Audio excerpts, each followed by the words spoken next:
It's Dr. Tennant's Verbal Highs. Let's start the show with Lewis Tennant. Here we go. Guests and interviews that you're looking for with creators, innovators, and so much more. For all episodes and further info, verbalhighs.com is the place to go. Welcome to Dr. Tennant's Verbal Highs, a podcast podcasted from Tamaki, Makaurau, Auckland, New Zealand. My name is Lewis and I am the host of the show. Strangely today, particularly strange if this is the first episode you've ever listened to, it will seem like an odd format. I'm not only the host of the show, I'm the guest on the show too, because I'm not actually the host of the show today. I've been the host of the show for the other 144 episodes, but with today being the last ever episode of Dr. Tennant's Verbal Highs, or Verbal Highs, as I always intended it for short.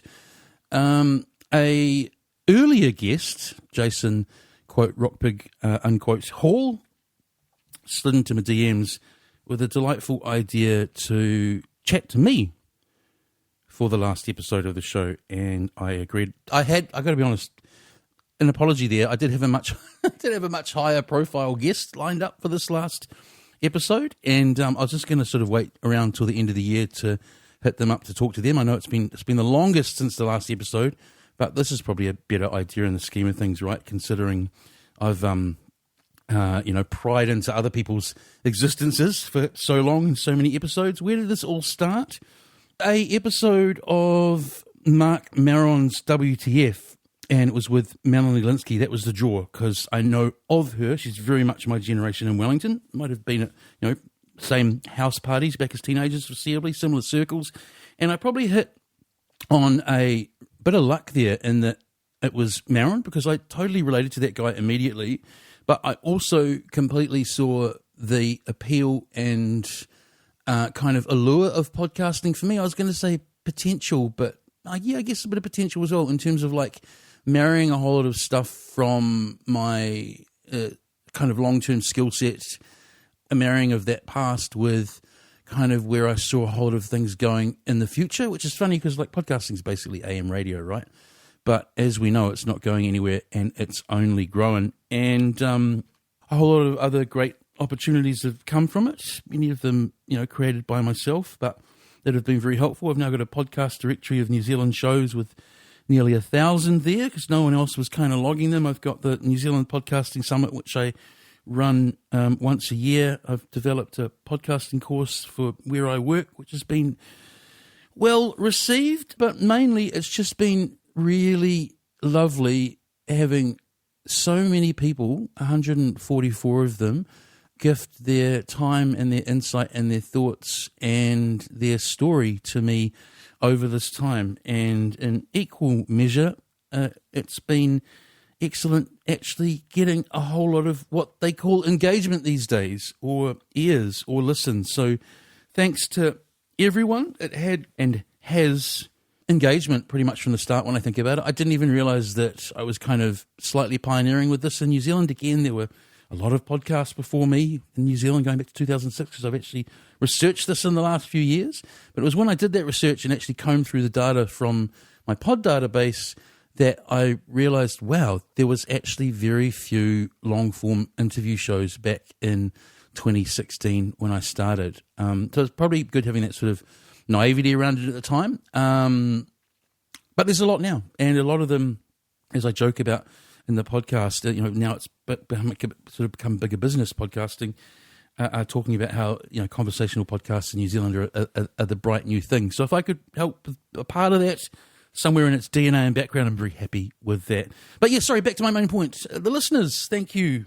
I've not spent a dime on promoting this. The idea from the outset was, people will find it, they will share it. That's kind of the spirit of podcasting, as a sort of a free thing that someone kind of gifts to you as a listener, and that you gift back in terms of nice kind of feedback and thoughts, and particularly stuff around how the pod's been helpful to people on a number of levels. This is from someone. I chose this because it's from someone I kind of don't know, or kind of know secondhand. This is an email that came through from a gentleman called Aidan in 2020. Hi Lewis, I just wanted to email you and give you some positive feedback about your podcast.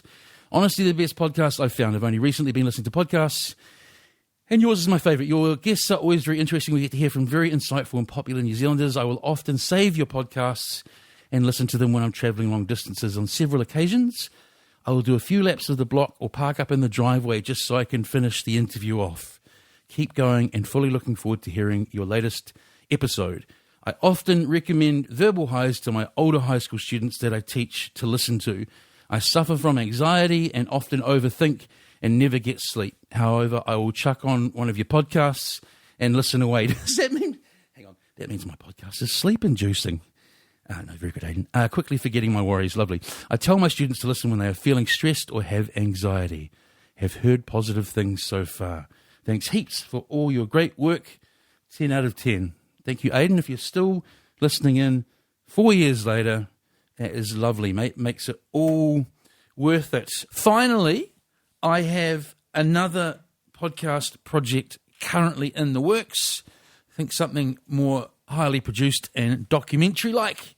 So very important, please, please, please, if you are subscribed to Verbal Highs currently, please don't unsubscribe because I've said this is the last episode. There will be delicious new content in your feed at some stage late in 2025. This is Dr. Tennant's Verbal Highs. It is actually a big thing talking to someone for an hour and a half. So I was like, oh, I'm going to get a taste of my own medicine. Yeah, and I thought you might have appreciated it on that level as well. But I also just thought it'd be a great way to tie it all up for you. I think the only slight pang of anxiety I got was when you said, "Is there anything that's off limits?" Oh no, I didn't want that to be because you might not want to talk about some things, or feel it's relevant or whatever. And I guess you can just say, I don't want to go any further on that, or whatever, Yeah. It's not that there's anything. I'm very relaxed, Jason. Okay, good. It's very good. It's very good to see you. Are you? Did you press go already before I even got here? No, not before you got here. The old Marin trick. So you just spent all this time spending all this time with me about consent, and I've just been recording you. Very good. Well, should we just fire into it and sure. see how we go? Well, I just want to say first off that it's a privilege for me to do this for you. Yeah. We're not extremely close and personal friends, but we've known each other a very long time, and we've got a comfort level. I've always found you to be a sort of a kindred spirit, even when you're over the counter at Real Groovy. You're one of the people when I was younger and had more anxiety than I do now, because that's generally being younger, right? I always found ease of interaction and communication quite straightforward. Yeah, no, I understand that, and I think I've probably more than got the same thing. I nowadays, as I have gotten older, my self-esteem and confidence in myself is a lot better. Yeah. But as a younger man as well, it's like you kind of muck on through and you hide a lot of shit. I guess. Yeah. So, I understand that. Yeah. It's interesting. So it's a privilege for me to be able to do it for you and tie together the end ostensibly of Dr. Lewis Tennant's Verbal Highs. 144 podcasts is a fairly good achievement, I think. How do you feel about that? I think, paraphrase, since I started doing this late 2016, the whole creator, podcaster, videocaster, whatever thing's blowing up even more. Yeah. And there's a whole lot of stuff around likes and all of that stuff. Yes. Everyone feels like you have to go that direction and get all this kind of engagement. But I'm I just like that a bunch of people have listened and gone, these are really great long conversations that I've found super interesting. Yes. Does that make sense? It does. It totally does. And it's a wonderful achievement, and you can be proud of the fact that you have done what you've done with it. Yeah. Like you say, there's a million different pods out there now on varying different subjects of everything you can imagine, and most of it's shit. Internationally,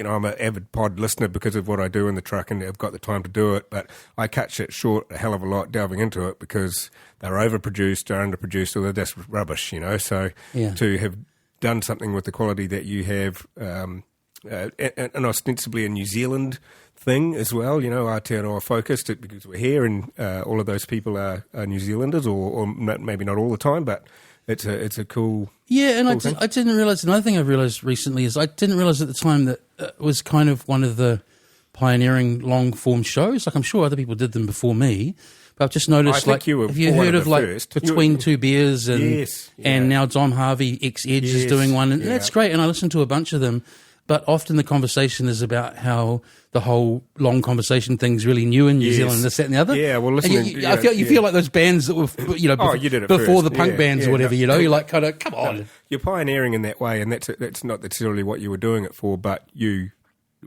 matter of the fact is that you did it. You started it, and you did it a long time before anyone else really did. So yeah, congrats on that, and it's a wonderful achievement. We'll get to where you're going and what you're going to do next, because you're not just going to stop doing similar stuff where you've got other things on your mind, and I don't know what that is. So Okay. we'll get there, but we'll rewind a little bit, and we'll find out a bit about you, perhaps. So where were you born, Lewis? I was born in Wellington Hospital in November 1976. That's about all the information I can give you on that. Yeah. And what was your childhood like? Did you have a suburban, kind of typical suburban upbringing, or? My childhood was a kind of a quite small family around me, not brothers and sisters, but my young mother and her brothers and sisters and my grandfather and my grandmother, pretty much. Yeah. And Dad was out of the picture early because, and I've sort of talked about this on and off throughout the years of the podcast, because initially just because he and Mum split up. She had him at 19. He was a bit older. Yes. But basically he was kind of known as one of the kind of young crims around Wellington, I guess. Right. But I think at that stage it was fairly innocent in the scheme of things. It was just Yeah. people in the 1970s who were a bit anti-authority and this, that and the other. And He was a minor outlaw, let's just face it. well, he was kind of a pretty well-known hard man. Yeah. Yeah. And we're similar in that way, because my father was a minor outlaw as well. He wasn't incarcerated in time, but he was always just on the outskirts of it. And he was a good man, but yeah, I got a similar kind of... Yeah, well, it extended into pretty much most of my childhood through to most of my adult life. He's been in and out of jail. Right. But where it escalated, the way I understand it, you sort of got to, you've got to pick through different stories and stuff when you're not around someone most of your life, although I spent some of my childhood with him. Is he still with us? Yeah, he's still with us. He's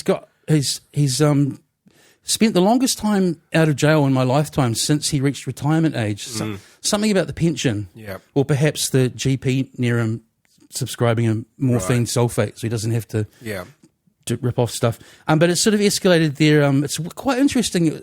It was similar in Australia, my understanding. It was a similar sort of ilk over there. Armed robberies were reasonably easy to do back then compared to now. And for those not familiar, both Australia and New Zealand had actual kind of, like, the armed robbery squad was a big squad then. Did he rob banks and stuff? Yeah. So the first one I remember him going to jail for, at least finding out why he was in jail, was 1981, I think. He robbed the Lyell Bay Post Office. Right.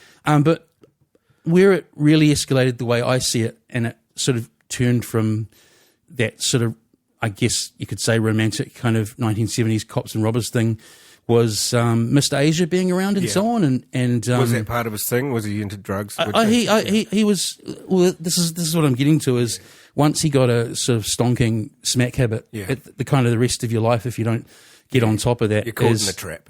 And that becomes why you're doing crimes, and the crimes get crazier and crazier, or desperate, perhaps sillier or sillier. Yeah, just desperate, and it's desperation. It was, so. It's an interesting one in that I mean, God, we could podcast on him alone. Anyone could probably podcast on their dad for an hour and a half, right? Yeah, but like I say, I could. I think 2010 onwards, something happened quite serious in my life then, and I sort of managed to track him down. Right. And he was in jail again. I hadn't seen him since 1999. And then around then also, I think I managed to get hold of him again on my 40th birthday, and he didn't realise the date. And a bunch of stuff happened where I was like, I just went, okay, I need to just concentrate on not the chance that my father might come back into my life. Yeah. And that was quite a strength moving forward. Yes. Yeah.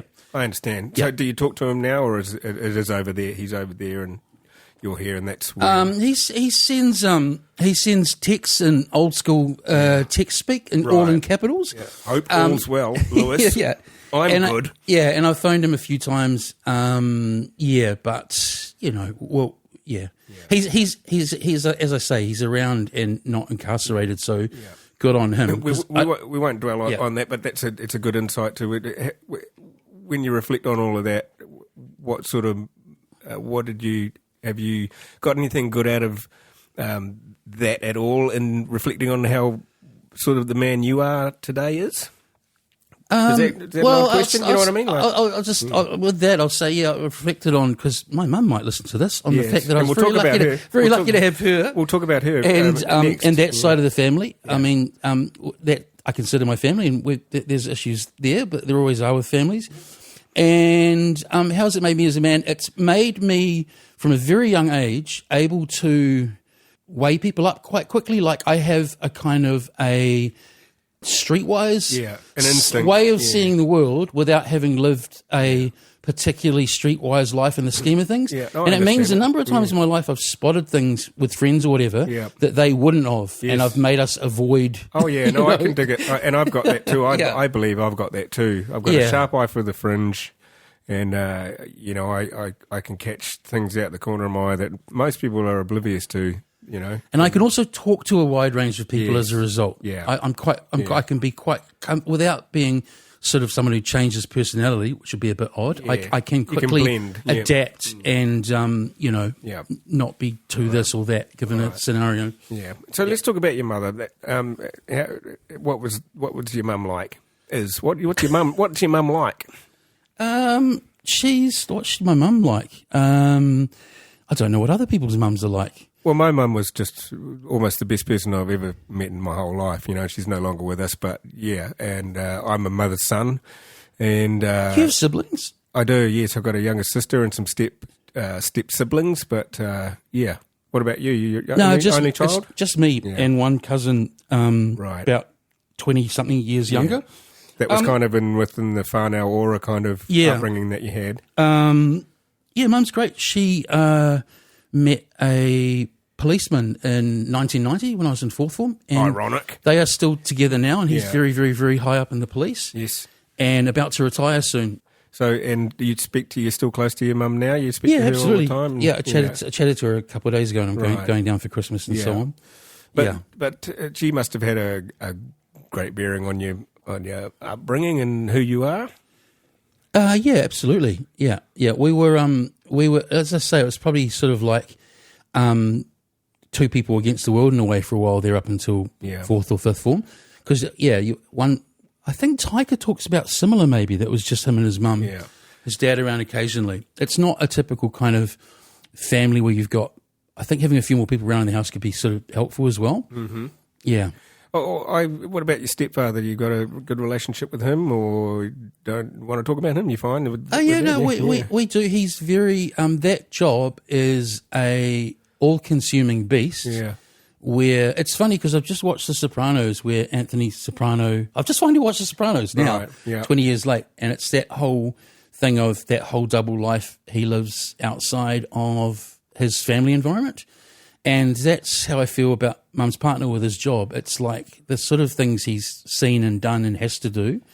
I'm kind of, if I'm honest, hopefully looking forward to getting to know him a bit more in his retirement. Yeah. Because, as I say, that job is an all-consuming beast. Yeah, he must be very high up, like you say. I think a little bit further down from the commissioner, but still running operations and so on. Yeah.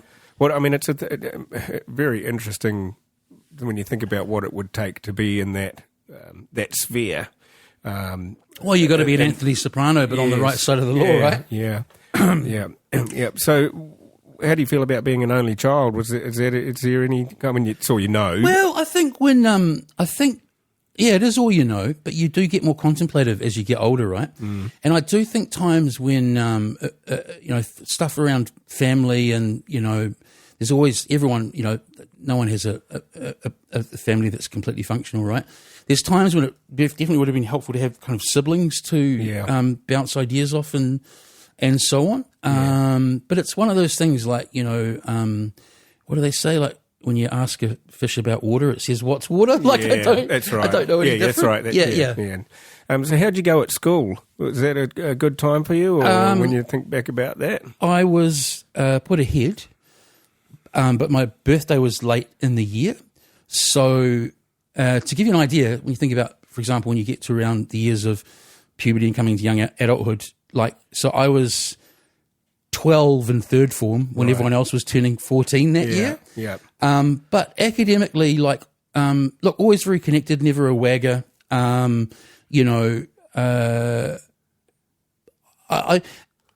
did well, and I was engaged with a lot of stuff. But I almost think that I was sort of left to my own devices because I was seen as someone who would do okay, whatever was just going got on. with It's sort it. of the argument for should I have gone to private school, but I totally wouldn't have fit in there. But definitely, the one thing I have reflected on is I don't know if it's a great idea being that much younger than everyone when you're growing up through school. I don't know.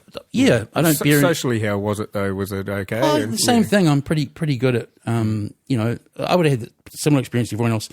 Bit of bullying, some good friends, somewhere in between. Classic New Zealand kind of school scenario. But it meant that when this is not me sort of horn-tooting, it's just to give people an idea of how young I was.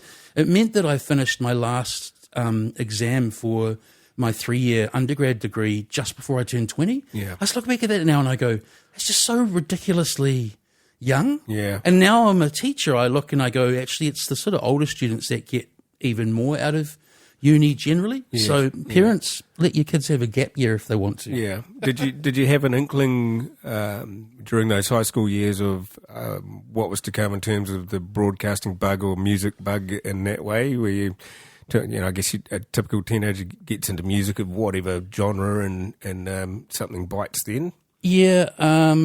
For me, it was that thing of I have a family that's very into music. My grandmother was sort of taught ukulele up till she passed a couple of years ago, had music strong in her teaching curriculum and stuff. My uncle was actually a career musician, or was, and now is still in the audio industry. Yeah. But I had that thing of, again, probably no siblings, right? But I still had that thing where, I think it's pretty common, where around 12, 13, 14, you've always liked music, but you've kind of only known radio music and a bit of what else gets played. Yes. And then that was around the time I had a couple of friends at school, shout out Edo if you're listening, he'd give me stuff he gave me Ride the Lightning. Yeah. It was already quite an old album then. Yeah. But hearing something like that when Guns N' Roses' Appetite for Destruction, which is also a freaking amazing album, is almost should I be listening to this? This is so wild. I'd never heard anything that the extreme heavy and turns you raw. on. Yeah. And then also later than that, I articulated, once I got into DJing and stuff, that I've always been really into black music and kind of not known it before I did. Yes. And funnily enough, my uncle, his band weren't like a pub rock band. He always played but more kind of funk and R&B. they were he was doing funk in the 80s in New Zealand, which is odd. So kind of seeped into you unknowingly, perhaps. Yeah, but I say that to say that, so that same era, I just realised what it is. It's even though you're probably not talking about it with your little white boy metal mates, even though we're pretty open-minded bunch, I still remember enjoying all the Rhythm Volume compilations, and Tony from the Soul Mine sold me an album that's quite grown up for my age. He sold me that Soul to Soul album, and I had that on repeat for ages as well. Yeah. So I think that's where that side came from as well. Yeah. So did you go straight to varsity or? Yeah, straight. That's what I mean. That's why I finished. So early. Yeah. So what were you studying initially there? Theatre and film. Yeah. And the theatre department was a bit funny. I look back. They always are, Lewis. Yeah, I look back now, and I think some of those lecturers were actually bullies, and you'd probably call them out these days. But I always remember failed actors, or they can be odd. No, you're right. And so pouring their derision on, I don't know to this day, but I remember getting good marks in the second year papers you needed to get to actually be in the major, and I didn't get through, and it actually really knocked me for 6 at the time because, in hindsight, I realised I hadn't really had a hurdle like that before in my life. That was the first kind of. I ended up doing film, and this is around the time a good friend Dayton had this he'd quite an eccentric guy back then. found this little office space in the middle of Wellington, and he'd sit up there, often kind of dressed like Kramer. That was kind of his style. Smoking lots of cigarettes and just playing old jazz records and funk records and this, that, and the other. Guy. But there was a kind of, we were all with that. That's that kind of, that sort of awakening where you start getting, you really turned on to any kind of art, particularly old art. Well, your mind opens, doesn't it? So I ended up doing, and Radioactive at the time as well, all these interesting older people with, so I ended up doing the film major instead and just doing stuff like a special topic French cinema course and going in and watching wild old crazy old So if you let some News Talk ZB caller would go, oh, that's fucking bullshit. I lived through that for 3 years, but it was really helpful, really interesting. You know? And were you going out? I presume you were starting to go out at that time. And what was the kind of nightlife aspect like in Wellington at that time? I mean, I'm sure I went out to like a few bars. I think there was a bar near uni that used to let you have a beer. You know, you could probably be there in your school uniform kind of thing. So there was that. Yeah. But yeah, in terms of out the way I remember it, I just became like this sort of diehard active, being radioactive hanger-oner. Yeah. And before I started DJing there... The same way B was for me, I just gravitated to I was one of those... I don't know if you remember this from B. Like, what I'm about to talk about with B, we actually like become a problem, I say in quotes, not really.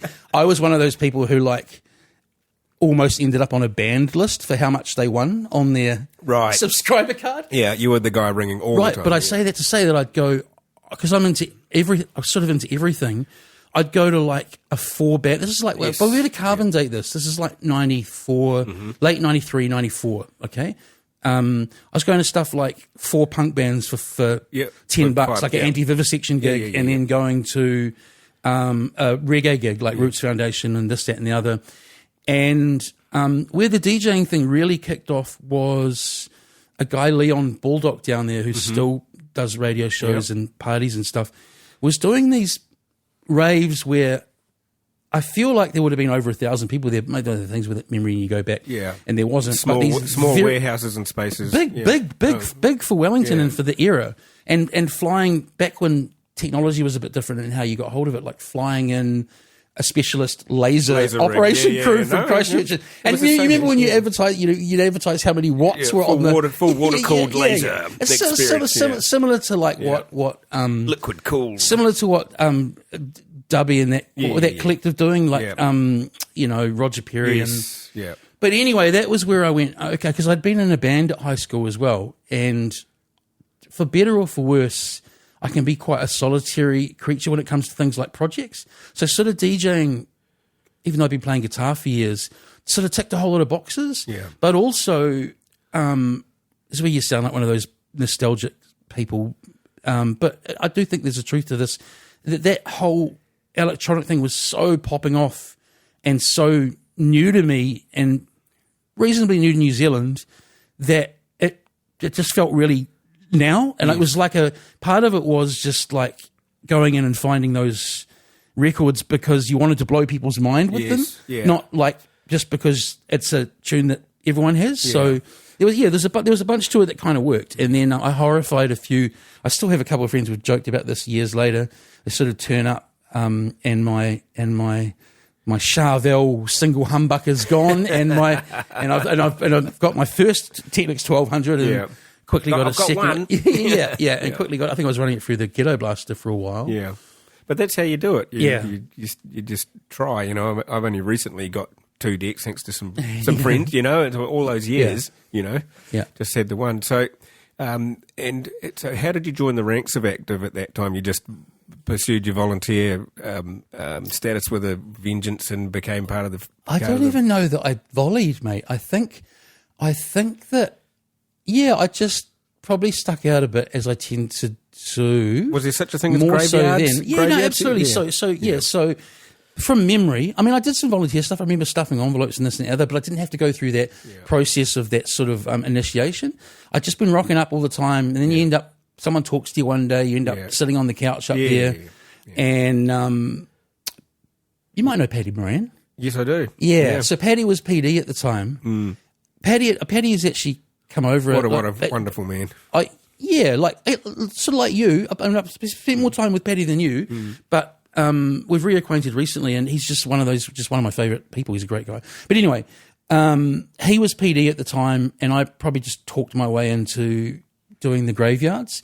And then that whole other thing with that guy Dayton I talked about and our other sort of crew of people, there was a great luxury in being like 17 or 18 and not only having 6 hours to be really experimental on completely live radio, but having somewhere for a bunch of friends to come up as well. And you'd sort of have a couple of friends asleep on the couch at 4 a.m. Then one of us, I'd fall asleep by accident and you'd wake up, someone else had taken over the show. And it was just so creative and free and fun. Well, you could also make mistakes, which is what I alluded to when I, the chance to do those graveyards was like, oh my God, I'm doing a radio show. So you had that, but you learnt from mistakes and what not to do and the dead air and all of that shit. And in Auckland, like, obviously way bigger population, but even in Wellington, like, I don't distinctly remember, like, excuse me, like, shouldn't have eaten that apple beforehand. That's what they do.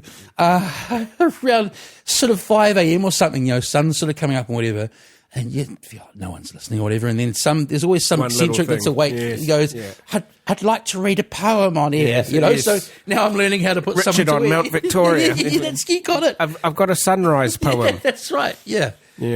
So that's the other great thing with night shows as well.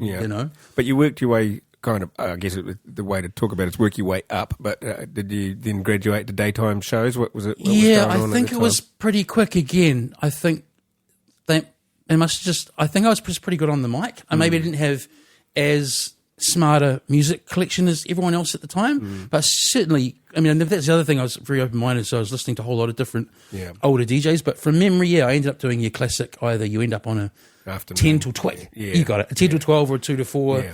And then, someone stopped doing the top 11, which is our top 10. I ended up doing that. Yeah. That had a sponsor. Then I ended up doing a few other shows. And then, a complete surprise to me, not this part, I started doing sales at Active straight out of uni. And I've joked with the boss at the time, Mark Cuby, that I wasn't a great salesperson. It's weird. I've got the gift of the gab and that. But around sales, I just. Oh, there's an art form to it. I feel like I'm like conning people even when I'm not. Yeah. But anyway, you're selling advertising, and that's what it is. It's exactly what it is. It's second down from real estate. You know what I mean? Like, Well, but at least we're selling, like, if you go and sell B or Active, at least you believe in it. It's not like vacuum cleaners. Not quite a second-hand car salesman, right? But, so we get to June. So we get to June that year. So this is 97. Came out of uni 96. Started doing the sales job. Because you're good with your dates, because I fucking very good. I actually, it's weird. Yeah, I am. And I don't know why that is. QB took me to the office. Hi, Mark. Mark likes the show. He'll be listening. And said along the lines of, "Do you want to do the breakfast show? We're going to have our first full-time breakfast host." Yeah. And I'd imagine, big organisation like that, people are always going to chat. I don't know. I don't remember any blowback or whatever, but, with the benefit of being a bit older, I'd imagine that it was like, how WTF is the 20-year-old going to be the full-time breakfast host? But then you could argue that it is a youth or student station. So how was it working at that time then? Was it several different people doing it? Yeah, I think Move from Freddy's did a Wednesday morning show with this great sample of like, from some record of like, how about you and me laying down and fucking some more? And then fantastic. Someone else is doing like a Friday show, and it was just it was five, but people held on to them for a while because, like drive shows, a lot happened on them and they were fun. You had good listeners, and that was back when the phone rung, right? Yes, yeah. There was a big part. I think Mikey's on record saying that. Part of what really kept my breakfast show chugging along on a day when you didn't have a bunch of interviews, whatever, is the phone would ring. Good listener input. Yeah. So that was great. I did that for the what does princely sum mean? Does that a lot or a little? It's a poke at the good amount it might have been. Okay. Well, I did it for $150 gross a week. Yeah. Which even then was just outrageously bad money. Yeah. But what were you doing otherwise to supplement your income? Well, I kept doing the sales, and of course, look, I just. I can't I'm not imagine saying- that being look, a great sounds wage. like I was no, but the commission was really good. Yeah, if you had a good You remember month. that guy Graham that did it at BFM for a Yes, while? He ended up yeah. apparently once his payslip came out and he was Yeah. on about six other people were combined because of the Right. commission. He but was anyway, good. yeah, Graham right. Grazel was good. Yeah, and I dropped out of, I can't remember the exact details, but basically another sort of like great thing about somewhere like Student Radio is Miles, the long-term creative and ad maker there, left. Yeah. And I was straight into Mark's office and I was like, can I make the ads? Right. And that was a fun job. Yeah. Writing scripts, Yes. finding voices. Yeah. And Marmalade Studios, one of Wellington's sort of most long-term and Yeah. decent studios in Wellington. Well, it had been there for We moved from 20 years. Yeah, or we something. moved from uni down to that building, and they gave us free studio time to support us. 20 So- years plus, probably, actually. Totally. Yeah. So I'd take all my crazy ideas in there to the engineer, Is Matt. that where the production happened at Marmalade? It was upstairs from our new digs in town. Yeah. And so I could execute these really advanced ideas because I had a gun guy on early Pro Tools. Yeah. I learned a bit of my own studio stuff as well. I always remember Miles's parting thing was showing me how to make the squeaky voice with the tape. Right. And probably one other thing. It was like totally... Stretching it a bit or whatever the It was just, term it was, is, yeah. just totally just Yeah. like no rules, you Yeah. know? Quite interesting. It was you were writing the ads as well as as making them because there was a creative department and a production department. Did it all, mate. Yeah, Did it all. yeah. But that's good. You learn trial by fire, and you have an ear for it, and you become that guy. That's cool. And it was the transition between analog and digital. So we had that 8-track, but we Yeah. also had this is so Student Radio. We had a demo version of Cool Edit, and the way that they made the demo was it would only go 29 seconds. I was going to say a very. Do you know? clunky, Do you know why that's a really clever amount of time for a demo? Thinking about the industry, how long is a radio ad? 30 seconds. Yeah, there you go. Well, yeah. People, I mean, it's a spot. It's a Right. spot length. Yeah, but it means that I got familiar with digital editing and all of that. You know, Early on. Another quick thing. adopter. Another quick thing I'll say on that era is, it's the only place I've worked. I'm totally preaching to the choir here, where even 20 or so years later, you can find someone in those circles who'll like help you out with something, or you'll go catch up and hang out with while you're like that is the closest to a family as a workplace that I think I'll probably ever have. No, I understand. Where I am B now is was pretty good, but B it's- was a family feel as well in that era that I was in there. Well, sort of like the Muppet Show, isn't it? It's a bunch of sort of totally. misfits Crazy, who put on a show crazy cast together. of Yeah. characters. Yeah. Were you doing that were you sole host, or did you have another Well, this is person? the other thing with no budget is I had a revolving door. I had Damien Christie first, Yes. Yeah. and he then moved to Shout out to Damien. back to Auckland. Yeah. I think he ended up getting involved with George. Yes. Early days. He did. And, He was in the BFM news department for a while. and then I had another wee while flying solo, and then I had Felix, who's a dear friend who I've reacquainted with in the last 10 years. He and Jane are two very, very, very close friends. I stay with them in Wellington. So And someone, we had a someone came in and read the news, and there was a Felix. We had a great chemistry, and that was the person I enjoyed doing it with most on a personal level. Mm-hmm. I was quite odd then. I could have been more open with people in the studio and stuff. I was quite a strange person. only in that way. child, Lewis. Yeah, there was something about being quite closed off when I was in that zone of doing the show, but Felix kind of got me out of that. Right. Then the last person I remember having alongside me was another interesting performer duo or group scenario where people just thought we were totally popping and gelling on air and this dynamic duo, but we actually were like completely fraught with friction when the mic went off. This was the third guy, But it's good that no one knew. Yeah, Because that's the art form yeah. to it. Is like the band that hates each other and doesn't talk. But it just burnt me out in the end. I look back and it's just that age going out too And much what at time? night, Yeah, what- 7, unlike here, which I think 6. Yeah. But you got to be prepared, and you got to have a a little bucket of something every day, don't you? Yeah, but also, I mean, just in my head, it was a interesting time. There was a lot going on, kind of psychologically. So we talked about Dad before. He'd kind of turned up randomly and started staying at my kind of first grown-up flat in Cuba Street, which is Right. sort of an odd look for the flatties. And just a minefield for you. Yeah, so and then I forth. had other stuff around being 22 or whatever I was, and just young man shit. Just being, like what I realize now is I've heard other people on mic from that era, and just listening to podcasts in general, is I thought I was the only person who was loco back then, but it feels like everyone's spinning out in their early 20s. And let's face it, we didn't talk about it at all. That's what I mean. There was definitely, totally not the way we think about it and process mental health at all in those days, and the male New Zealand thing, or anyone, we just didn't talk about it, and we didn't know what to do. Yeah. Right. So I'm sorry to hear that you went through that at that time. So what happened next then? Oh, then I sort of spun out a bit and moved to Auckland. Yeah. To do, Damien said, come up and do George Breakfast. Yeah. I came up and jumped into that cauldron. Yeah, I don't know if I jumped into it. I think it's sort of first time I'd moved, it was ridiculous. I'd moved like everything. You know how, like, if you know about moving Your cities, whole shit. you put things in storage. Like, I just moved everything. Yeah. It's ridiculous. And sort of turned up to like kind of no one knowing that it was the idea that I move up to do it. So Thane was completely disinterested in, as you know, it was just one of those things where maybe it was an idea Damien put forth that I took as like, come up, it'll be happening, it'll be the next step. I'm not saying, you hear what I'm saying here? Yes, I don't think it wasn't quite as organised as you thought. Yeah, but I'm not saying that Damien threw me under the bus or anything like that. I'm saying that maybe I should have done my due diligence. Right. And I was just young, and it's like when you move flat and you go, You made a bit of an assumption. You managed to get your bed from A to B, you Yeah. move your records, and I did that, but it was 2 cities. Yeah. So that didn't last long, did it? 9 or 10 months. Right. Yeah. And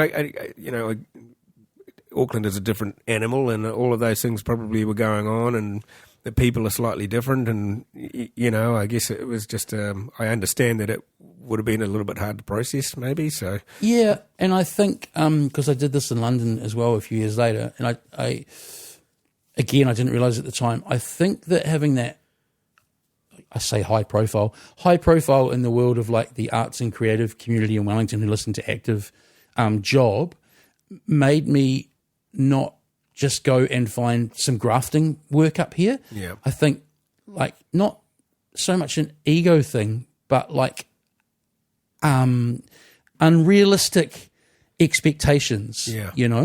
Did you get anything? I like to think about what good you got out of these things that might not have been as you expected, if you know what I mean. Like, did you learn anything there that was good? And I haven't really thought about that. I just didn't have a very good few months in Auckland, but that's fine. So did you go overseas directly after that? Came back to Wellington, was there about 6 months, had a bedroom on Willis Street that was an old part of an old dance studio. So this is just a cute 90s living anecdote in that I was in the main dance studio. Yeah. So I had this massive lino floor and carpet at each end, and you could skateboard around the middle of my room. It was one of those proper big old warehouse spaces. Fire exit, for people who don't know this kind of living, you open the fire exit, it drops down to nothing. There's no stairs, and there's just 12 pigeons with a total of 14 legs, like one of those sort of places. Right. No, I understand. I lived downtown with Chris Lightspeed in an old ship's chandlery down on the corner of Gore and Fort, and that's the place we rode a bike around on it. And then somehow an external promoter, in other words, another young friend of ours, started putting on these pumping parties called Jack in the Box. And that was a bit much for me. I was like, I do like a good warehouse rave, but not when they're pushing all my bedroom to one side while I'm out to get it ready. This was happening in your house? In the house, because it was so big. It was so big. They went off. I can't remember. No, they didn't take the rubbish away. I think they charged. You had to do that. And there were two arts and creative / slum landlords in Wellington. One was Paul Knowsley, who's now a criminal lawyer, and one was Simon Manchester, who owned X23 Lever and had a huge record collection that was in a temperature-controlled vault. It was that special. Yeah. Rest in peace. And then I applied for this thing that we'd kind of not heard of in New Zealand at the time, but Chelsea had been hired to promote it. I don't know how it worked, maybe through Glenn at Red Bull, the Red Bull Music Academy. Yep. And so by July that year, I was on a plane to Dublin because I got in. There was like a record amount of Right. New Zealanders got into the second or third one ever. My application failed one year. I can't remember where it was going to take place, but yeah, my tape didn't make the cut. You know. How about that year that it was? They all got there, and it was like New York. Wow, New York, 2001 Red Bull Academy. Yeah. And it happened while they were there. Yeah. Amazing. So this one was 2000. Yeah, Dublin. I was with Auckland-wise Jamie Robertson. Yes. I think that's his name. Yep. And then Philippa, who's Wellingtonian, really. Yeah. Now doing really good things in Berlin. And making lots of music still and still DJing. Philippa, dear Philippa. Yep. Shout out to Philippa. And a guy called Glenn, who is big producer and DJ now with all the homebrew guys, but his DJ handle slips my mind. Yeah. Yeah, so that was an experience. First kind of like long haul travel. Yeah. Even getting off at Singapore and it being really hot was really buzzy. Yeah. And Dublin, Went to Zouk nightclub. What was the Dublin vibe at the time? Dublin was really cool, and Irish people were very similar to New Zealanders in a lot of ways. I think. Hear that all the time. Yeah. I really liked it. But again, I was in that mentality of this isn't a negative thing. It's just another funny anecdote of like when you live on somewhere like Cuba Street and you're sort of living that, lots and lots of people, kindred spirits, arts, creativity, this, that, and the other. You have a tendency to live like you're on like 1/8 of the Pac-Man screen in terms of the geography. Yeah. So I think I went to like the coast once in Ireland, but really I was quite happy on the two blocks I was living and working in. You know, but those Red Bull Music Academies always seemed cool because what essentially it was you got to learn how to collaborate and network and maybe see the latest technology and all of that sort of stuff, right? And there was an international. It was superstar of the time. It was an amazing experience, but it really hit its stride after we went. Yeah. In terms of where it took you afterwards. Is it still happening? Collaboration. I don't know. It stopped a few years ago. Right. And Ireland at the time, just out of interest, was, I think they used to say it was like Europe's last, like third world country or something like that. Like there was a level of, probably someone Irish listening who knows history is I'm butchering this, but basically it was a land of the have-nots, right? Mm-hmm. But all of this tech money had moved in there. I didn't know any of this. This is pre-internet. Yeah. I just, so the .com thing. Something happened in Ireland around there where they were all settling there. There must have been a big company there or something. And so it was interesting in that all this kind of new money was coming into Dublin. Yeah. And apparently after I left there, it just had this huge kind of gentrification and boom. Like a lot of places, and good comes with that, and bad comes with that. It's a double-edged sword, isn't it? Yeah. So did that give you, going there, did that give you the impetus to go back to England, and is that why you did that? No, I think there's another funny story. They changed the rules after our year. Yeah. It was like 8 New Zealanders, because the 4 I mentioned, there were 4 afterwards. I think only 2 of us came back. Everyone was like, this is our OE paid for. Yeah. Flick's never come back. I mean, she's come back, obviously, but she ended up living in Ireland for ages, then England, and then Bali. Right. It slips my mind now. I know Jamie and Philippa came back with my lot. Yeah. Oh, Mickey D, who was in the next lot, ended up in Ireland for like 16 years or something crazy. Yeah. So that's how I ended up over there, is I just got my visa and stuff sorted out before I left. So you stayed on and diverted? Yeah, 2 months in Dublin. Ended up working at the hostel we'd been staying in. Right. Which means I sort of got to meet checking people in and whatnot. Yeah, night porter. Yeah. Which I'd done earlier in life at Mum's work in the 90s. Night clerk. Night porter, yeah. You see some things, man. Yeah. I used to have a guy come in, I quite like him, but we're quite different. He was a classic like hard house guy. Right. One time he came in wide-eyed with a mini disc player he found stuff. And one day he said this line that when I told other people later on, I think a couple of my friends kept saying it for a while afterwards. I was telling him when I was living in Melbourne. What did he say? He goes, one night out of the blue we're chatting, he goes, I'm from Manchester, me. I like fucking having it. Yeah. He was cool. Wonder what happened to him. So there, and then on a plane to London, And again, you don't have the internet. We had the internet, but I think it was Just in the beginnings it was of it. email. I had my Yeah. Hotmail address, and I was emailing home every now and again. And Very slow dial-up. right. I landed on bank holiday weekend. And it was Notting fucking having it. It was Notting Hill. It was Notting Hill Carnival, Yeah. and that is exactly kind of a major lane of music that Yeah. is just totally me and kind of Yeah. totally Wellington. Downbeat and reggae. And But drum also and bass. all the but all the garage and Yes, garage yeah. was popping off then. I Yeah. really, really dug Yeah. two step. It Yes. kind of didn't quite hit in New Zealand, but Well, there was a slice of it, but yeah, so, it was skirting around the amazing, edges. multicultural, just amazing colours. Yes, just a Tin fantastic drums, vibe. dancing. I've said this on the podcast before. Yeah. I'd love to go to one. I especially in that you know area. when people talk about crying with joy, I actually did that day. I don't mean I No, stopped and yeah, you- had to be carried But away. you wept No, just with- just yes, some tears yeah. No, I streamed, understand some it. tears Yeah. streamed down Yeah. my face because it Yeah. was just so. You felt home, maybe. The In a white certain sense, yeah. the white Trinidad and Tobago. I don't know. The red stripe, perhaps. Yeah. Jerk Always chicken, yeah. amazing. And then De La Soul was set to play later that day, which is odd because I don't think they normally have international acts like that. And that's one of my last memories of it. Is so many people went to this little park. Yeah. They actually had to. Shut it down a bit. Well, they didn't even get De La Soul didn't even come on. Right, They it's said we're too going to much. have like a whatever that football tragedy was. There was that level of yes. people going in Yeah. there. Yeah. It was a collapse of. Shout out Notting Hill. Yeah, very good. So how long did you stay there, and what were you kind of doing outside of that experience? Again, this is where I've thought about it more than when I moved to Auckland.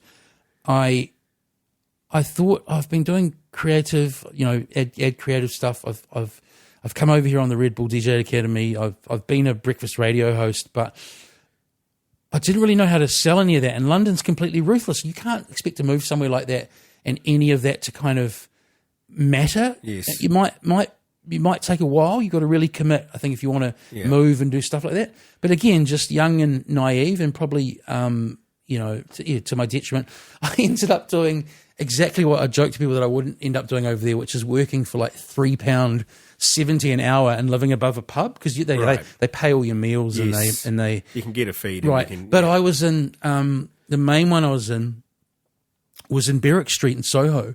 So I was this is not because I wanted I would have lived at the red light district, Yeah. but that was the Good pub I record answered shops, but- good record shops. So I was living like you might be on £3.75 an hour, which probably even back then should have been illegal. Yeah. But it would have been minimum wage. But I just was walking out my door and it was like Giles Pedersen Tuesday night Yep. was down the road at Bar Roomba. Good record shops like you Yes. say, but just the heart of London. yeah.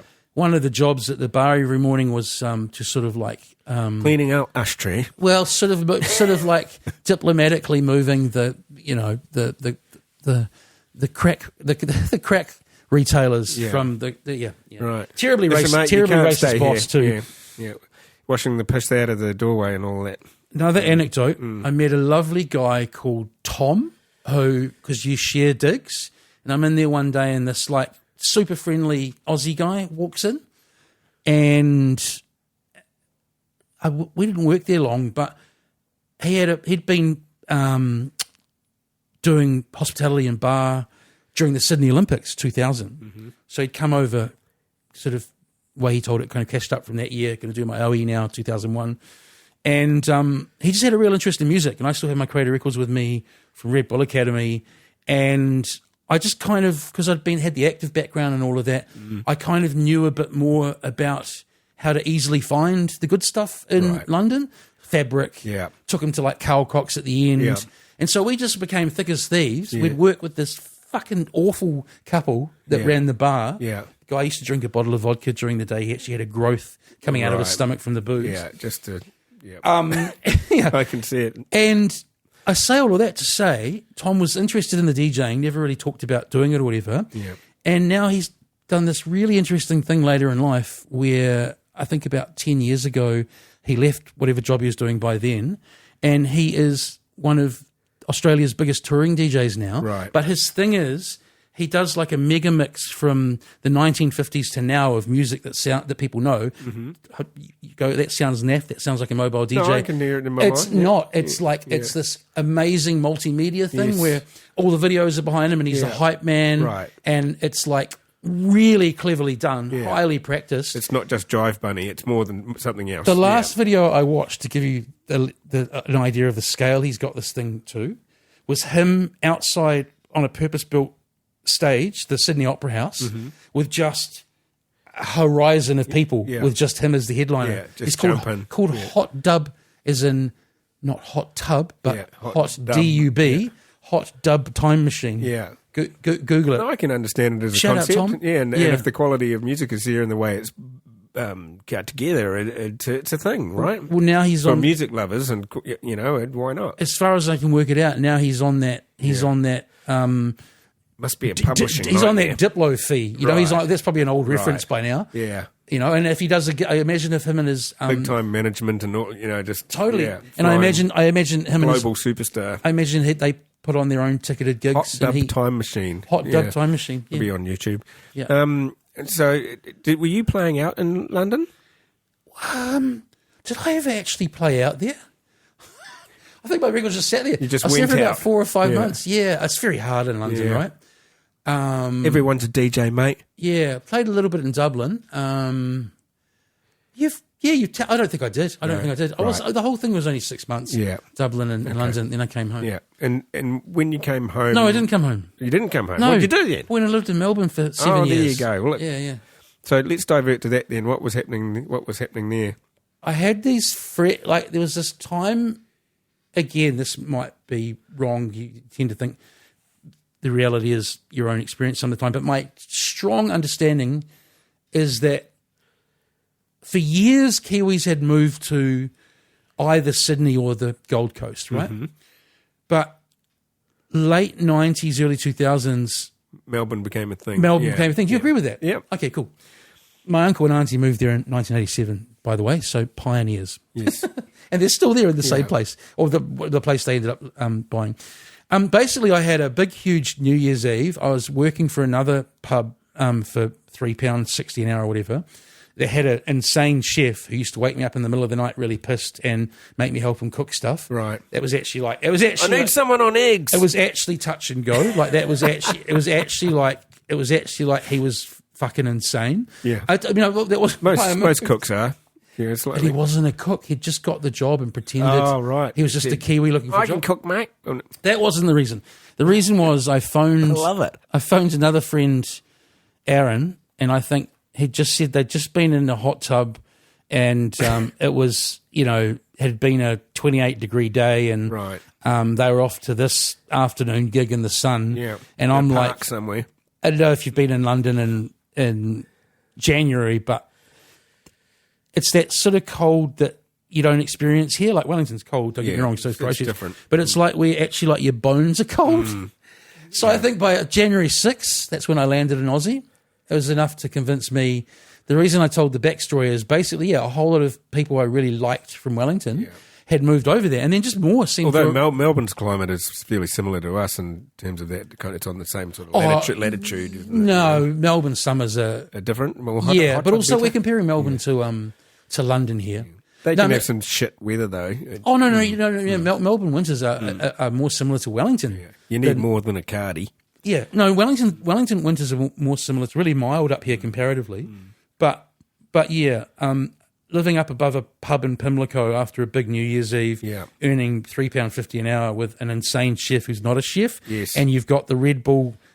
There's the return ticket that is still valid that they paid for. Yeah. And heaps of people I know are in Melbourne. My uncle, who I had left Wellington in '87, who very close to, was living there. So yeah, and then I ended up family there connection 6 years. Yeah, seemed like a good idea. So what did you do there? Lots more DJing. Right, so you began to play out a bit there. Yeah, I did a bunch of stuff. I put on a few gigs. I ended up sort of co-running, or at least helping a guy run a bar that someone else owned, and we sort of started getting. We sort of started a music policy that worked for them. So it was Yeah. sort of that was fun. Yeah. Ended up getting like the Shapeshifter boys in there, Right. Because they had all moved over, and Yeah. they were This is when they were playing like the corner in Melbourne to a bunch of hardcore Kiwis. Probably the drums weren't even mic'd up, It's always had a vibrant nightlife of all genres, but it's got a bit more of a sense, I guess, like Wellington, a bit of a sensibility. About it. Look, if I'm honest, again, because I did try and make that connect with the broadcasting and all of that, and for different reasons it didn't work. So a lot of sort of hospo work and just enjoying being around that age and having a really good crew of friends around. Yeah. Like we were quite a In the DJing lifestyle. tight bunch of extended people as well. But it's genuinely A good time in your life? good. By Good the people, sound of it? good people. Yeah, all times have been a good time in my life. How were you feeling mentally at that time? Was there still a hangover of what you'd been feeling the few years previous? I think I've always had. This is another thing I've learned. I think I've always had anxiety and not knowing it. Do you relate to that?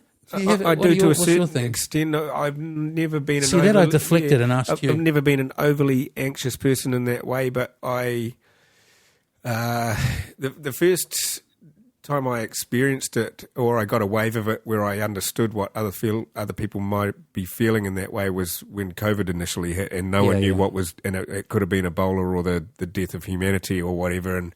I freaked out going, what am I going to do if I've got no job and I need to feed my family and there's nothing and we're all zombies and what am I, you know what I mean? Like it just all kind of waved over and I calmed down, but I got a wave of something that I thought, this is anxiety that people experience. Yeah, that's interesting. And that might not be necessarily true, and apologies to anyone that I'm getting it completely wrong for, but you know what I mean? Yeah, no, I do. No, mine's not. I know what you mean. That's classic anxiety, I guess, like you freaking out all the time. Like that's not what I more mean.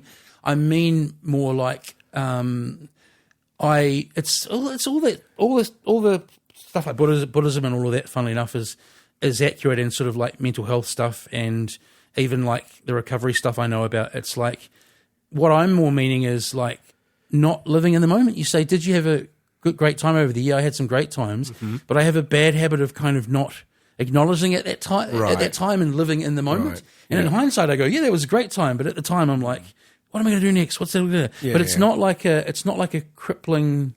It's not like I feel nervous on the bus or anything like that. Do you know what I mean? Yeah. It's more like just a headspace that's sort of permanent. Yeah. Yeah. I think that's probably a fairly normal condition. I think people just don't tell you about it all the time. Well, we're all wondering what we're doing next or what's the next. I think how do we get to the next thing. I think the oversimplification is, which I love, is depression's thinking about the past and anxiety's thinking about the future. Yeah.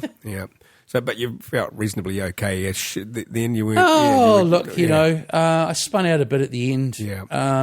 But is that why you came home? Yeah. I think I've had two breakdowns in my life, and one of them was before I moved to Auckland in '99, and the other one was before I moved back to New Zealand in 2007, February 28th, I think. Yeah. And great to have family who do this, in that I was able to, or not to have family who would do it, but to have family. To have family. I came back and stayed with Mum and her partner, which, to be honest, I mean, the reason I'm giving it that preamble is I'm really, really grateful for that. Not everyone has the facility. Having said all of that, on a selfish level, it is a lot to come back after being an independent person for all those years and live in the spare room at your folks' place. No, I understand that too. But I mean, I never had to. I never had to do it. But where you're coming from is understandable. You don't want to go home to mum, or you're ostensibly a grown man. But also, also if and then living in the spare room, kind of sheepishly, kind of. And also, around. you generally you don't move like that if things are going great. So it's sort of like if you got something like your recent breakup and you're swirling around in your head, and then a couple of other things that weren't ideal. It's like it was a lot. And but it's great that you were able to do that, because some people don't, and that's when they end up in other areas or other things. And then we've talked about it on your show, and then somewhere there for a while I ended up being the Band-Aid for the dysfunctional Right. Dysfunctional relationship between Mikey and BFM. Yeah. Which was look, at the time, on a most practical level, it was a bit of extra money because they had to pay someone to be there at 6 a.m. Yeah. But you were great, as I mentioned. Yeah. You were a shining light. Yeah. So moving on from there, and people can find you did your stint at BFM, and it was what it was, and I thought you were pretty good there, and it didn't quite work out like you thought it might have, or whatever. Did old TV for a while. Yes, What is it? yeah. Thane Kirby strangely Another coming through my Thane orbit Kirby again. activity. Yeah, I wonder what he's doing now. Oh, who knows? Who cares? Shout out to Thane Kirby. So let's talk. Do you go back to school after that? Is that what happened? Yes. Okay. Yes, I do. And what did you 2010. study? What did you study? I went to do a postgrad diploma in journalism because it was one of those things I knew I could write. I'd done copywriting. I'd done some writing for, like, they weren't called zines by then, but, some pop culture writing, maybe for Remix or whatever. Mm-hmm. Yeah, and I just basically wanted to go, okay, next chapter, journalism's how's this for a change? I mean, I'm not saying it's not now, but arguably that was a profession with more opportunities immediately after doing that year than now. So I went to do that, and then someone there talked me into doing... Print media was still going off. I think that my idea was because I'd sort of sat around and smoked beaties and watched French films and undergrad. I do, because you got to remember that AUT used to be. That's right, riding around with my baguette coming over the back of my bike. You got to remember that AUT has roots as a trade institution, right? Yes. So journalism used to be a trade, like being a mechanic or whatever. Yep. So that's its roots. So my idea was to get a diploma and go, right, I've got a bit of paper that says I can do this thing now. And then someone there who I didn't know, I since know really well because I worked there, is talked me into doing this other postgrad diploma called Creative Industries. Yeah. And were they trying to get bums on seats as well? I realised now they were. Yeah. I didn't realise at the time. I thought we need more people. I thought, this lovely man, to kill it. This lovely man's ushered me in this direction. Yeah. But that's what it was. But met two great. One particular teacher there, or lecturer, I should say. She actually became a great mentor after that because I didn't realise I was going to stick around. But it turned out to be a really academic thing. Again, it was kind of something you thrived at. But I'm meaning more that. At first, I was like, oh, no, again, I'm just going to do something that's kind of thinking about the thing rather than doing the thing. Right. But it turned into... That's called school. Yeah. It turned into everything that I've done since. This is a crazy kind of like second chapter of career in a way, right? So you continued on, and then you did a master's? Yeah, deeply paraphrased. I did really well that year. Yeah. Ended up getting... postgrad student of the year or something for my school or I can't Congratulations! Can't remember the details. Well, I can't see the plaque around here, but it's in the back room. This is significant because all these things I didn't know then. It then unlocks, if you bother to do all the applications and everything, it unlocks scholarships and stuff. Mm-hmm. So I got a scholarship to do my master's, which was the fees paid. So I kept going for that year. Yes, allowed you to live and did it on volunteer work in the film industries because I was interested basically in volunteer creative labor, like what point do you reach when you're being exploited? Yes, I understand, and we spoke about that. Yeah. on our pod too. Yeah. And then I think I had about 6 months off there. Oh, by the way, important to this story is I'd started part-time teaching and really liked it. They'd asked you to do that. AUT had asked you to do that. Yep. And felt like really good money for an hourly wage as well. On that same paper, or no, just in general, like teaching undergrads. Right. Undergrads, and then I applied for another scholarship, which was for the doctorate, and that was not only a fees paid, which I think a PhD is about $25,000 over the 3 years or something. Teaching assistant, they call it. Is that right? Because my wife did it for that. Yeah, I was called I'm an hourly paid lecturer. I'm not actually an assistant to the teacher. I am the teacher. Yeah. You are now, but back then. No, back then I was like, no training, just go and start lecturing. Right. Yeah. But anyway, they had a stipend as well. Mm-hmm. So on top of allowed you to live.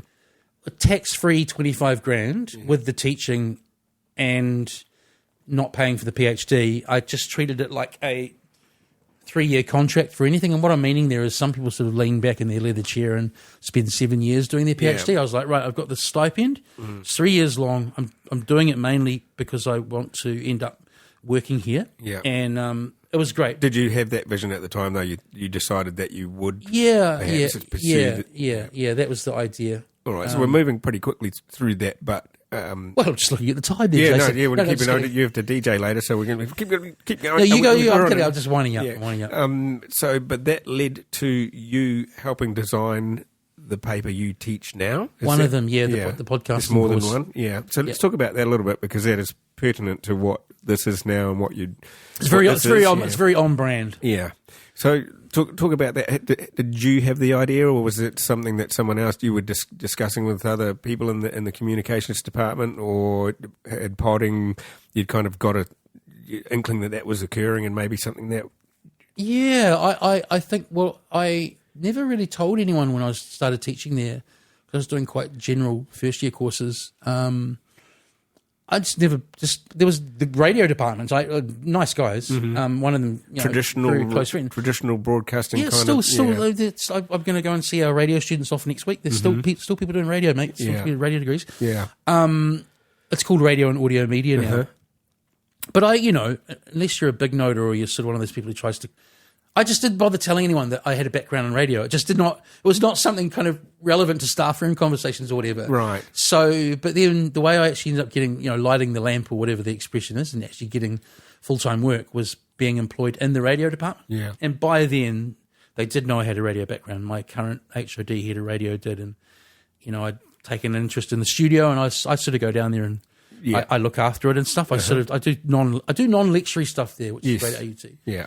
So that's the setup for how I ended up making the podcast course. Basically, with any course or diploma or degree, you got to keep kind of freshening it up. And so the next logical step for the radio degree at the time was to have a podcasting course. Yeah. And second year, and it takes you from.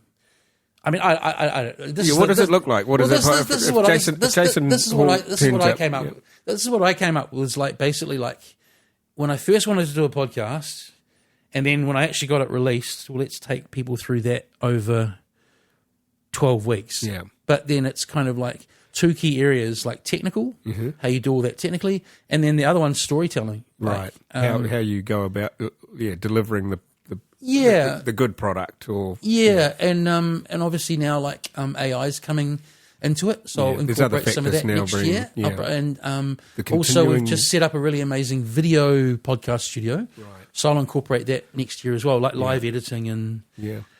One would imagine it's a popular course, popular paper? Yeah, I think you're bound to do it if you're doing radio audio media, but it is also an elective. Yeah. I've had a couple of staff members in there. Yeah. Just trying to come up to speed with the modern society. Yeah, and now I run an event there every year as well, the Podcasting Summit, which is public. We have to touch on that because that is your baby, the New Zealand Podcasting Summit. Yeah. And by the look of the photos, I haven't attended. I feel guilty. Oh, you looked at the photos? Yeah. Thanks. Yeah, but I looked at you don't want to go. I looked at the thing, but it looked to be a popular thing with a lot of different people there interested in partaking in the thing. Clever photographer. No, just kidding, it is. And Mike is a great photographer. Yeah. But people look... but it's been great. People look genuinely happy in those photos. So what happens at the New Zealand Podcasting Summit? Each year I just have 6 slots or whatever over a day, and I just decide on different topics and either have keynote speakers or a panel of 3 people and people who are either wanting to get into podcasting to people in the industry. It's kind of open to everyone. Yeah.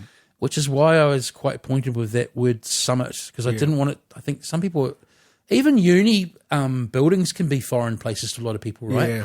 So you don't want it to feel like a conference or a university thing. Yeah. It's no shade on university things. No, I understand what you mean. It's going to be sometimes they're stayed in kind of unwelcoming or whatever. 1/3 of an academic's job, and if people know this, is something along the lines of outreach or public engagement or...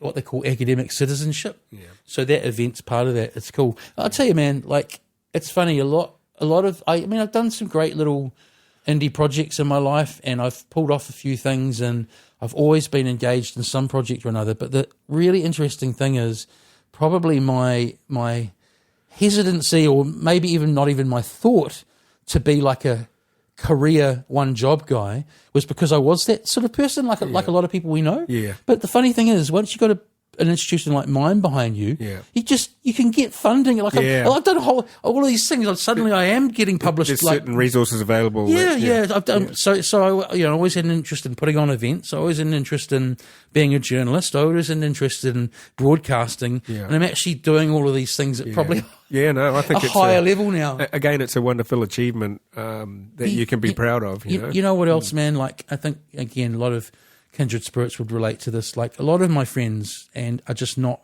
cut out for, just not the right.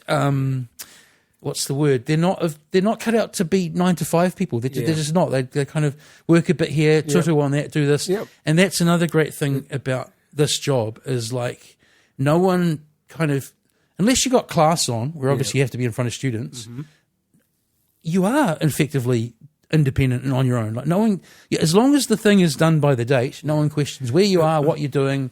I do have a couple of podcasting questions just while we're on it, and just to tie that up, perhaps is I don't think people realise how much work goes into to making one. That seems like it might be a simple. You get a simple music program, recording program, and record a conversation, but there's a hell of a lot more to it. What are the kind of fundamental things that people need to know if they want to start one, perhaps? Well, I think the romance of it, which is great because it is true to an extent, was you just kind of like hit record on your Samsung Galaxy and your iPhone, and you record a chat and you upload it, and bang, you're a podcaster, and you are. Yeah. But your exact question was like, what's involved with it, right? Basically, key things. I think there's probably there's some. I think it's easier than it is. So what do people need to be prepared for? Ultimately, I guess it's time would be one of my guesses. But I think coming back to what I was alluding to as well, like I think actually a lot of people, and probably with all projects, mate, like a lot of people don't do their homework. Yeah. And so I really looked into it before I did it, a whole wide range of things. Yeah. Funnily enough, with Maron, who you talked about as my inspiration, because I think my show's quite similar to him in a lot of ways. Yeah. And also the way his head works. But anyway, so stuff like, okay. But he also took years to get to the level he is, And So I'm sort of babbling here. The first thing I was going to say is just sound quality. Like, it's really quite simple with a bit of Googling. You'd be able to do it with your background in a second, but a lot of people can't, and I already had that pre-existing knowledge. But a couple of people have actually said to me, "Your show sounds really good, compared to a lot of other ones." And so there's a sound thing, and then there's planning. Like I think Rogan, who I actually defended a while ago, but interestingly enough, I think he's actually become what everyone said he was. Oh, now. I think so too. Because you and I have talked about how people you got shade for being Rogan, but the point with Rogan is that sort of thing of like he doesn't prepare and he goes for 3 hours. And sure enough, when Rogan does it really well, he actually has this different. It totally depends on who he has on. You said I'm good with dates. He has this amazing thing for remembering book titles and this and that, whether or not he's read it. So he's able to hold that together for a long time. But I think it's created a whole lot of podcasters who go, you just turn the mic on and magic will happen. Yeah. But not necessarily. Well, you and I are ex-broadcasters, right?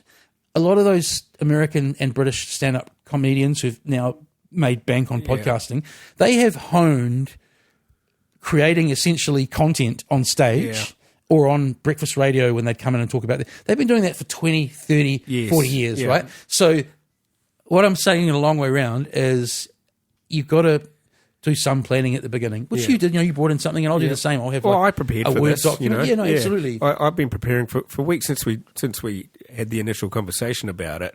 I just immediately started making notes. That's my two big things. As they came to my mind, I noted them down and put them on my pad, cool. and you know what I mean. So absolutely. You've got to have a structure to it, and you've got to have some decent preparation. Yes, Otherwise, I think I've just said it's deeply paraphrasing a whole lot of other stuff. I could talk about this and get too boffiny, but it's like it's got to sound good and it's got to have a bit of a plan and a purpose to it. Is there anyone?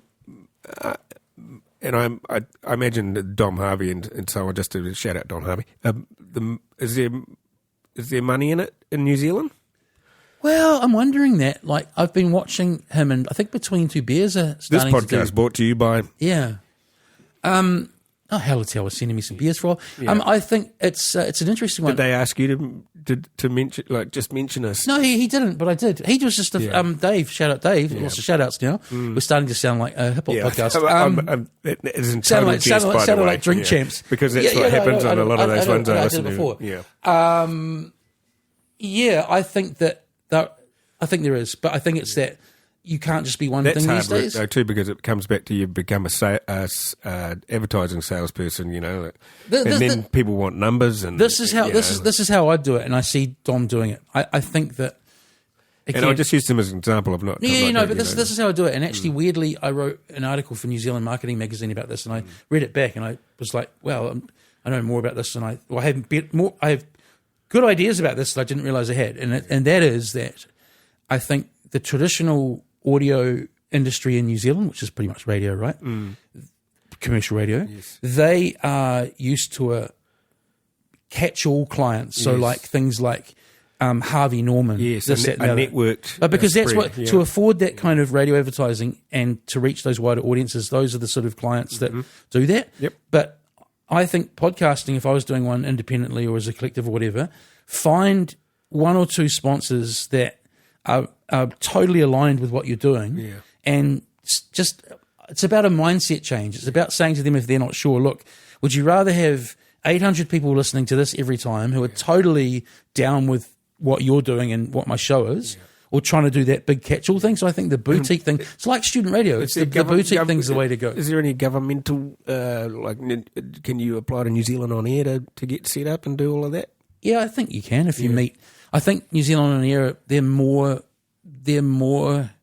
open and flexible than like the Film Commission are these days with their projects. Yeah. So they are looking more at podcasting, because I had a woman from New Zealand On Air, Amy, at my pod summit, and that was why, because she was interested in going that way. That's kind of cool, because it is someone's taking notice. RNZ. Yes. RNZ's a big one. Well, it seems like all terrestrial's the right word for it, but broadcasting is now putting most of their content onto online, and that delivery, the pod kind of delivery, so that seems to be the way it's going. Their big thing is it's that whole thing of what's a podcast. It's a file. It's a file of audio uploaded to the internet and then distributed by an RSS. Yeah. But it's not like a podcast. So I say that to say, like, commercial radio's big success is kind of repackaging their breakfast show. Yeah, and that's like, right. As a pod. Yeah, totally. Come on. Yeah. But that's, again... You're not fooling us, but that speaks to what I just said. That's the safety of like, to their advertisers. Yeah. It's like how TVNZ's really getting into trouble at the moment. I think a lot of it is a lot of old thinking that they haven't managed to adjust. They're sort of trying to steer a container ship, and they're not. It's taken too long.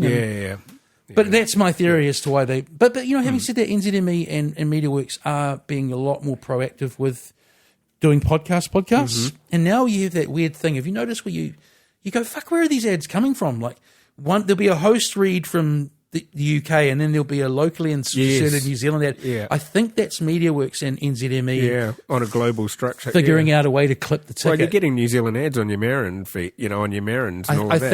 I think it's them. It's capitalism figuring out how to clip the ticket. Yeah, how do they figured it out? Yeah. So what are you going to do next? Can we talk about that, or is that a secret? No, it's not a secret. Well, the subject matter is a secret. Verbal Highs is coming to a close. It'll always be available on YouTube and then on verbalhighs.co.nz.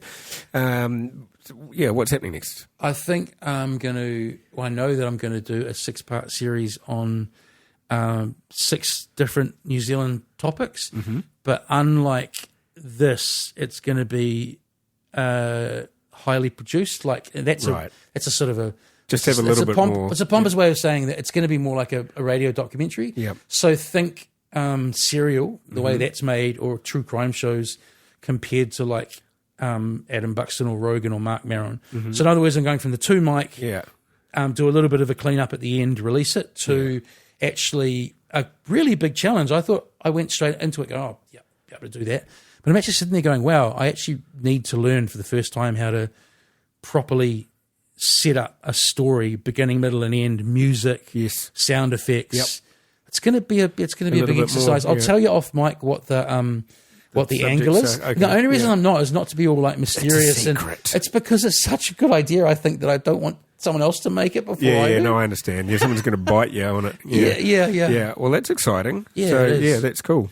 So I'll be in, here's one obscure nugget. So it means that I just worked it out the other day, I'll be in, it's not Fiordland, what's directly, the Milford story. Milford What's Sound? the opposite, directly opposite Christchurch on the west coast? Hokitika? Right. Is Yeah. it Hokitika? Yeah, Westport or something I'll be in like that. Hokitika doing an interview in February. Okay, very good. Keep an eye out.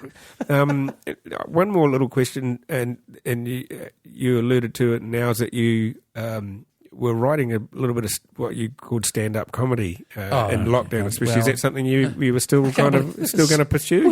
How do you remember that? Oh, mate, I'm as sharp as a bloody.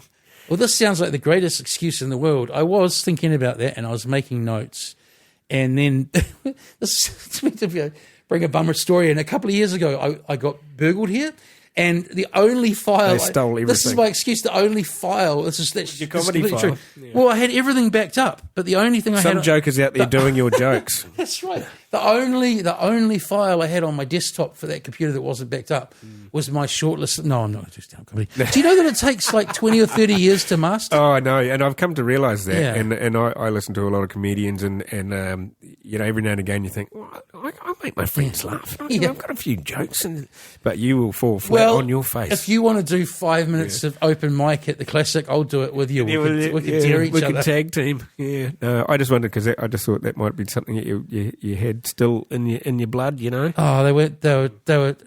Yeah.